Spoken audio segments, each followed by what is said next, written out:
in verse Ephesians 1, 13 and 14, in verse 5, 9, and 11, salvation is ascribed to God's will.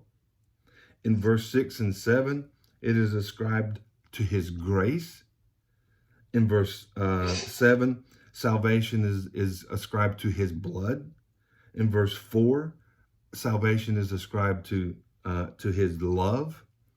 And so I'm not finding anything in there about me doing anything good to save myself.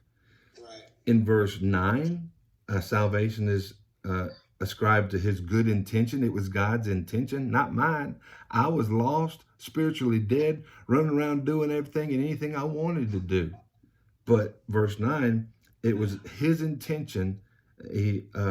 My salvation is by his intention. In verse 11, it was his purpose. And then in verse 12 and 13, to the praise of his glory. So there's nothing there in those verses that would even hint that I have saved myself, that I ought to save myself, or that I have the ability to save myself. It all comes from God. So that last paragraph there on our study notes, salvation is not a result of the will of man.